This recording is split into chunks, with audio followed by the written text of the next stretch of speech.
Welcome to this episode of Flying Solo Full Out.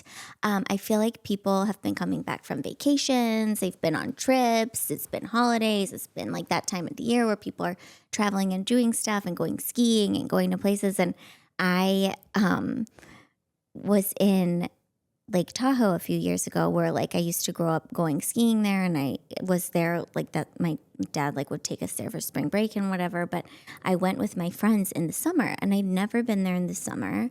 And my daughter was like 6 months old at this point, so this was a while ago. And you know, I was born in Alaska, and so I know about like animals and stuff, and my dad lives in Alaska still, and I go back and visit, and like I'll go on a run in the morning, and I'm so scared of the animals now in the morning, which I used to just go on a run and I'd see a moose at the end of my dad's street and I just turn around and like go the other way. And now I've seen a moose almost trample my ex-stepmom one time. And she was trying to feed it, which my dad told her she shouldn't be doing. And it like tore after her, and she just barely made it in the house by like this much. Because you shouldn't feed a moose, especially when they're with one of their babies. And so, but now I'm just like, I feel like as I've gotten older, I just realize what can actually happen to you. So I think back about these times when I used to like be outside in the wilderness and not really have any awareness. Like I knew, but I wasn't scared. And my dad in Alaska has a bear gun that he walks around, like he takes if we go on a hike. And then Marco came with me to Alaska once, and he's like, I was like, should we take the bear gun on the hike? And he looked at it and he's like, you mean this gun? This is just an actual gun. I like my whole life I thought it was like a special gun for bears. And I was like, what? We've been carrying around a gun? And he's like, yeah, it's a gun. And one time I've started to get more nervous that Marco will like ride a bike next to me while I'm running sometimes in the morning.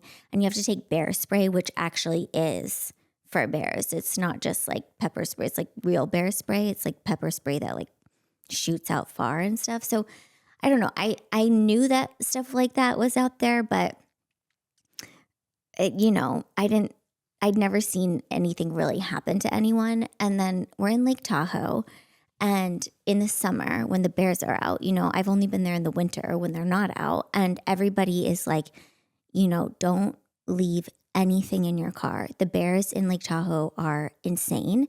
Don't even leave gum in your car because the bears will get into your car for gum.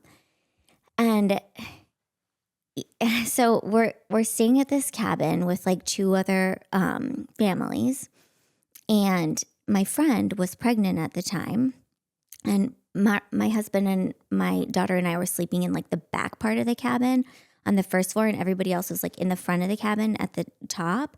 So I guess in the middle of the night, our friend who was pregnant, she had like forgotten that she had an emergency stash of peanuts in the middle console of her Prius that she accidentally left unlocked because she has another child too, and she's pregnant. She was just trying, they were like getting inside.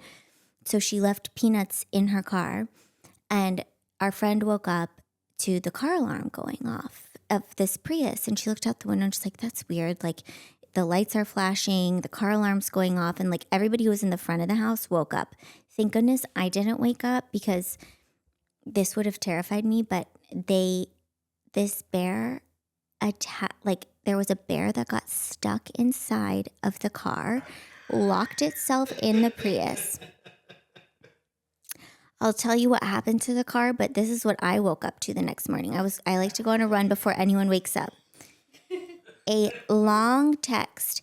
Hey, Brittany, just so you're not scared when you go on your run if you walk past Jules's car, a bear did destroy her Prius in the middle of the night. Everybody's fine, but we just wanted to let you know so it didn't freak you out if you saw it. And I was like, what?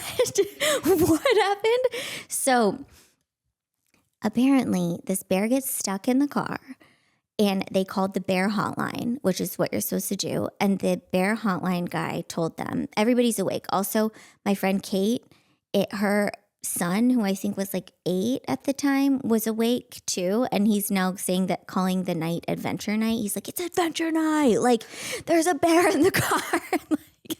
And they told them on the bear hotline that they have to let the bear out of the car. It's going to just continue to destroy the car. So the best thing to do is to like let the bear out of the car, but they can't do anything for you. So Kate decides she's going to, it was our friend Jules' car. Kate decides she's going to run out there, open the door, and throw a towel over the door in case the door swings back shut, like it won't like latch, which is genius in my opinion. I'm like, I feel like Kate's the kind of person who's like, I'll do this. I also think that Marco was really mad that he didn't wake up for this because I think he really wanted to get in on the action night of this and would have also been out there.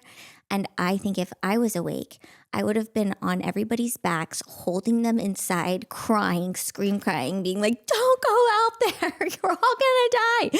I'm like so glad that I didn't wake up. But so our other friends stood on the porch and banged pots and pans while Kate ran out, opened the door to this Prius, threw a towel over the door, and then ran back inside. And the bear gets out of the car, and then they like wait till the morning, to go out to the car. Or I don't know if they waited. Yeah, we did. They waited till the morning. The car was ripped to shreds. I have never seen anything like that. This Prius was just like the inside of this Prius. This bear like was clearly terrified and thought it was trapped in the car and trying to like claw its way out of the car. Their car was totaled, like declared totaled. They had to rent a car to drive back to Los Angeles. And I think they had to get a tow truck to bring their car, I think, back to LA to have it declared totaled or something. Maybe it took it somewhere else. But like we have pictures of the inside of this car. It is so crazy.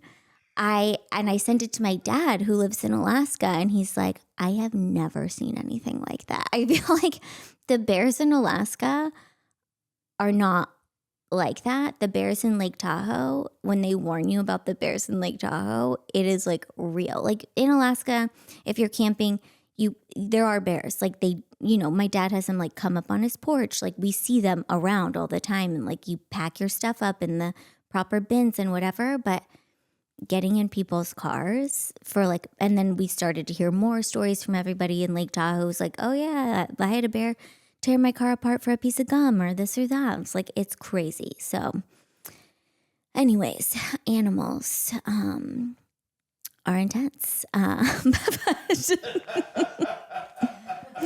Animals are intense. All right. Should we read some full out stories, Molly?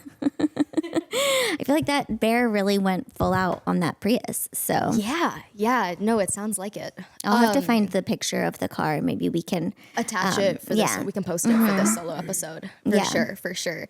I wish these were animal full out stories, but they're just full out stories. Just imagine all the people as animals in these. Yeah, imagine these are animals right okay. Okay. This first one is from Lena. Hi, Brittany. Love the pod. My full out this week is that I reread texts from someone I'm no longer talking to, like they're a historical document. I zoom in, I analyze punctuation, and I think what they meant by LOL. Oh my gosh.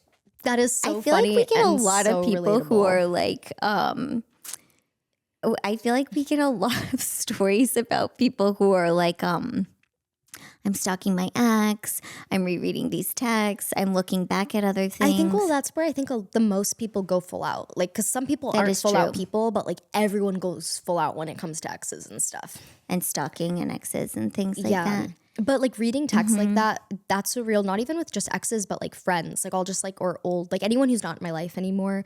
Like old friends, old work colleagues, and I'll like read a text and be like, oh, should I have put that punctuation there? Did that sound too intense? Like, oh, the smiley face was like, I'll get very like, yeah, I relate to this. So funny. I feel like Marco and I, when we first met, we met once, we went on one date, and then he went to shoot a movie in Italy for a month, and we emailed each other every day while he was gone, which I think is the reason that we like actually like worked out in the long run, because we like really got to know each other through, we'd like send one email back and forth. Yeah, I like that. So for our first anniversary of being married, I printed out all the emails for him and gave it to him in this book.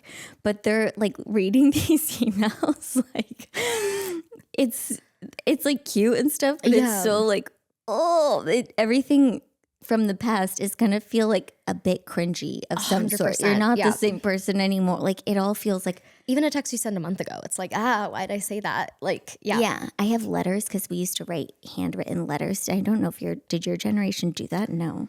Kind of like to some people, but it wasn't like it was notes, not letters. Notes. Yeah. We had notes, and it was all like we had all these techniques of folding our notes and like all these like little, we had so many different. We'd make each other signs to put on our walls, like with markers and like different letters. Yeah. And I have a bunch of notes from friends like in my attic, and I was reading some of them recently, and one of them's like, "Oh my God, are you going to the tanning salon later today? What kind of sticker are you going to put on at the tanning salon? Like a heart or a bunny?" And like, did you just like all of them are so like everything's like a little cringy but hilarious as time passes. Really, so I hope you can laugh at my old texts, to friends, that this different things. Person, yeah. Well, I feel like that's like also too like journal entries. Like I'll reread some old journal entries, and I'm like, that was like why? Or like sometimes I'll read one and I'll be like, I was really mean. Like why was I being so mean about the situation? I don't know. That's what your journal's for. Yeah. Okay, Trevor. Hi, so this week I was practicing what I would say in an argument in the shower and got so mad I forgot I wasn't actually talking to the person and started yelling. My roommate asked who I was yelling at, and I said myself.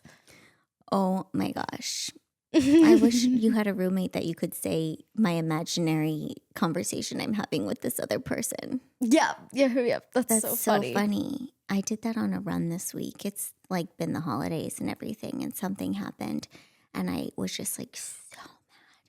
And I caught myself like I had my headphone in and stuff, but I caught myself like being like, and I'm going to say this, and I'm going to say this. And I was like, I'm sure I'm on everybody's Ring doorbell jogging by being like, and you know what? Like you did. Just like, but okay, so you relate to this. I relate to that. And I was so mad that I was like, I think it's better that I'm getting this out now alone this way than like. Yeah. That's so funny. I like definitely like I create a lot of like different stories in my head. Like I love telling myself different stories, and like occasionally I'll like start talking out loud or like telling the story out loud to myself. And if like if I'm home or around friends, they're like, Molly, and I'm like, oh, sorry, like literally talking to myself. But yeah, it's so funny. I feel like people with just like active imaginations or like minds and stuff do that. My daughter is like never not singing in another room or talking like to herself in some way. And the other day she was getting ready to go on a flight, and she was up early. She was leaving with Marco to go somewhere.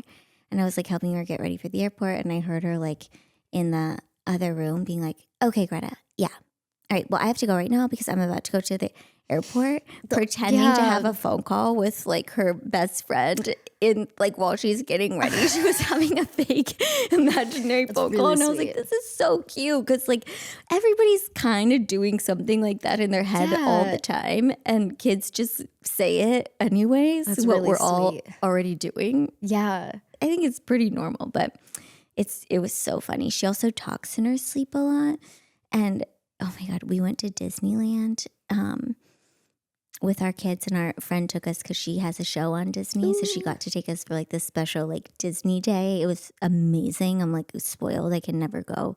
Yeah. You get like a tour guide, and they take you all around, and you cut all the lines and like whatever. But I mean, it was so special. It was so, so cool. And Penelope fell asleep before we got back to the hotel room, and I like put her in her bed.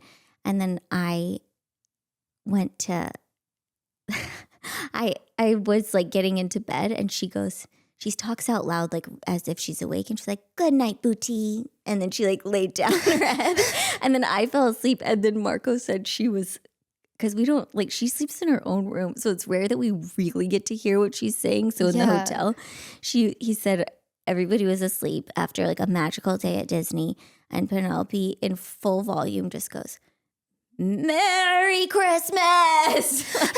Screams Merry Christmas in her sleep. So, Oh, that's so funny. yeah, Christmas spirit. Her mind just doesn't stop. Okay, last one from Ben. I took a trip to Greece over the holidays and I packed all outfits instead of practical clothes and then realized none of them worked together. I looked insane in every photo and I kept saying it's fashion, but no one believed me. Oh my gosh. Yeah. Outfits feel like outfits. Like, yeah, I don't know. He put outfits in quotation marks, so I packed all outfits instead of practical clothes. oh my gosh. I bet you are going to look back and feel like you looked great, actually. Yeah. I feel like I did that as a kid sometimes, though. I'd be like, I'm going to make a fashion statement, and then I just look really crazy in some photos. But I love those photos, though. I feel like that's so fun to like see yourself, what you really thought you should wear in the moment. Like, I think it's so much more fun than being like looking appropriate. No, I agree. I think that's really fun. And also, like, Greece is the place to take some fashion risks. Greece is the place. I feel like it. Greece is the place. I feel like keep wearing your outfits. Yes. That's what people want from you is your outfits. So yeah. yeah. Well, Thanks, that's it for our full out guys. stories. Keep writing in, telling us your full out stories. Thoughts at Full Out Pod. Thanks. Or DM us or voice memo us. All right. Bye.